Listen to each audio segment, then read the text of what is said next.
Welcome to Kroolo. In this video, we will see how to use the CI/CD pipeline in Engineering Intelligence to monitor development activity in sprints. This is our sprints dashboard. First, click on Engineering Intelligence. Then click on CI/CD pipeline. The CI/CD pipeline section provides an overview of development activity within the connected repository. It helps teams track branches, commits, and pull requests. Make sure you've connected your repository, which you can do in repo integration. Once connected, you'll see all the data here. In the top right, we have the time duration, which is set to the last 30 days. You can click on this to change it. You can select 14 days or 7 days.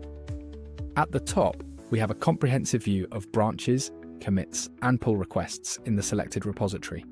We can see active branches, pull requests, and total commits. To see more data, simply click on View Details. This will show extra information. Let's close this. At the bottom, you will see charts. This chart displays development activity. You can hover over it to see data for a specific date. Here we can see branches, commits, and pull requests for a particular date. You can use these arrows to go back and forth, or you can use this slider. On the right side, we have team activity. When you hover over, you will see branches, commits, and pull requests from a particular team member. That's how you can use CI/CD pipeline in Engineering Intelligence to monitor development activity in sprints.